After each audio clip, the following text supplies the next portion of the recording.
All right, I am here today with Mia Gergovich, who is an admissions counselor at Valparaiso University. Mia, thank you for joining me.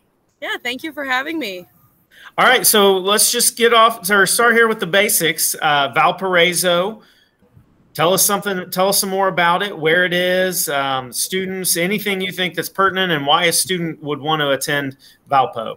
Yeah, of course. So Valparaiso University, we're about 2.5 hours northwest of Indianapolis, putting us an hour from Chicago, about 15 minutes from the Indiana Dunes National Park, which is the beach, which is a really awesome little perk that we have. We are a small private university located in Valparaiso, Indiana. We have about 3,000 students total on campus, and that's including undergraduate and graduate students. So we are pretty small. You're really going to get to know your faculty, professors, the staff on campus, as well as you're going to see students that you know, which is kind of nice to walk around, see a familiar face. But campus is pretty big and spread out, so it feels like you're on a college campus and not really at a high school.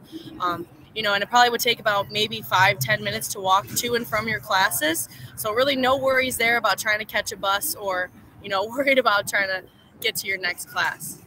Yeah, I don't think I realized that Valparaiso was that small.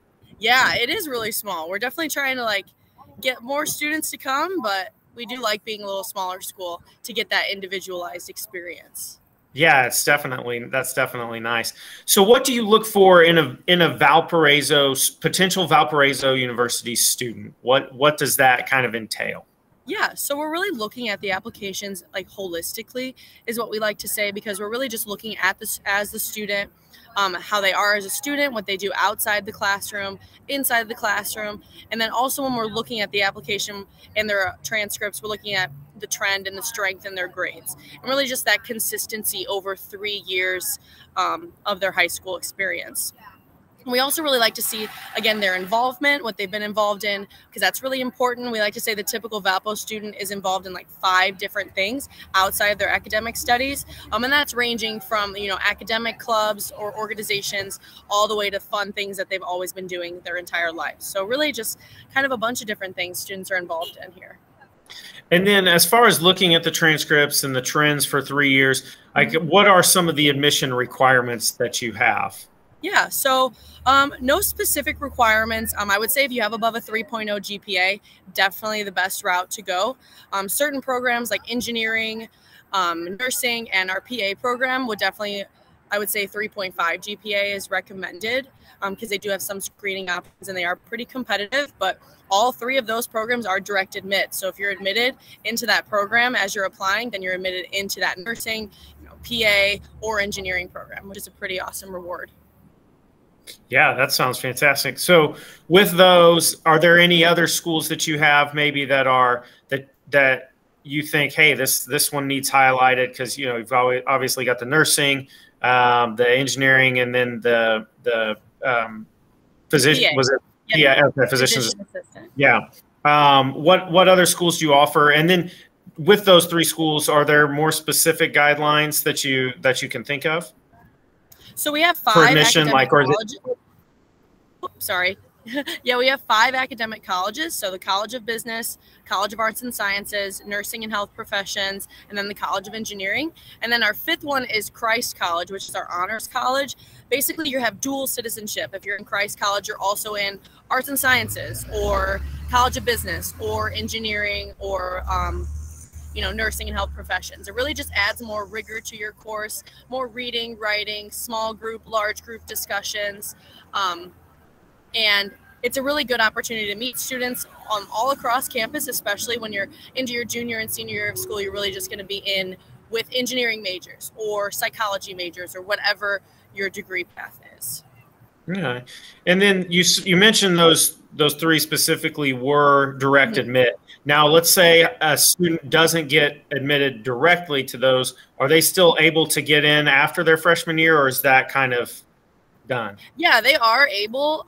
So we have a pre-engineering, for example, with engineering, which basically you're still kind of in the College of Engineering and on that engineering track. It just kind of gives you a chance to take physics if you weren't able to do that, or kind of get those grades up to maybe above a 3.5 GPA, just kind of increase, and then you can go on to the engineering. So it's really, you could still be on that path.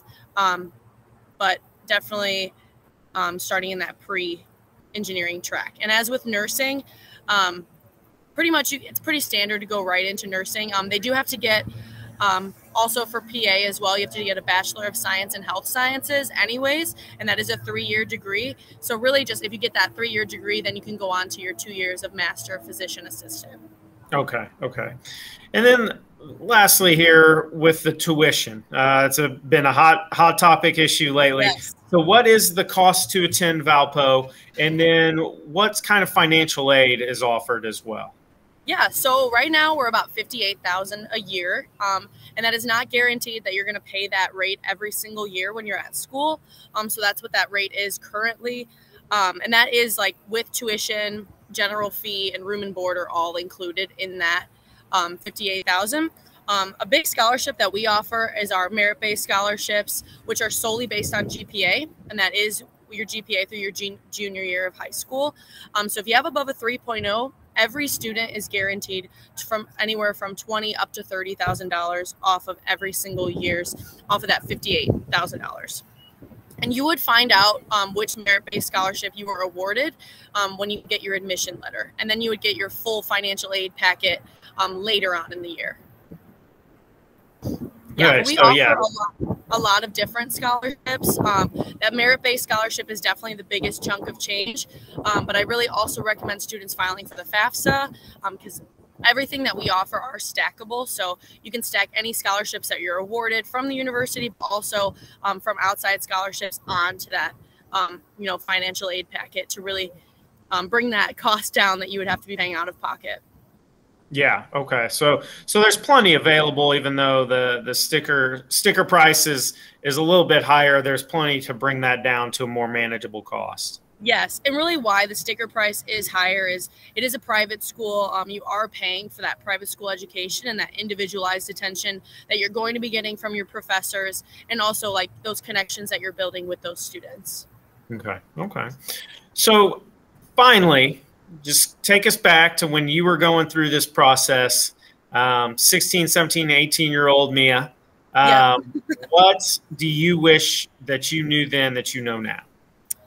I guess I wish I started researching or like learning more about schools earlier.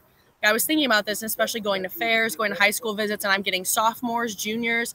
Like, you guys are on top of your game. Like, I was never willing to just jump at that opportunity. I always knew college was going to be something I ended up doing, and I loved it. I couldn't have been happier going to college, but I was like, I'm just not going to worry about this yet. Senior year, I'll worry about it then.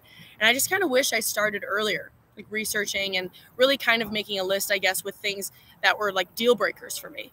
I guess okay, this is what I want in a school. And, if it has it, like realistic expectations too as well. If it has it, then okay, that's an option. If it doesn't, then I'm going to eliminate it, because it gets stressful because you like one thing maybe about one school, but you like 10 things about another.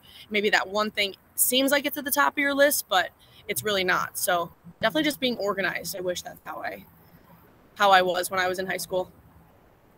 Awesome. Yeah, that's, you gotta kind of be on it and make sure that you get there. And then that way, once you get to your senior year, the stress is a little bit less on you. Yeah. Parents are on you less, everything. Exactly. So, all right. Well, thank you so much for doing this. I really appreciate it. Valpo is a great little school. And I learned something. I learned that there was not nearly as many students there as I thought. So I appreciate your time here. Yeah, of course. Thank you so much for having me, Brian. I really appreciate it. All right, Mia Gergovich, Valparaiso University admissions counselor.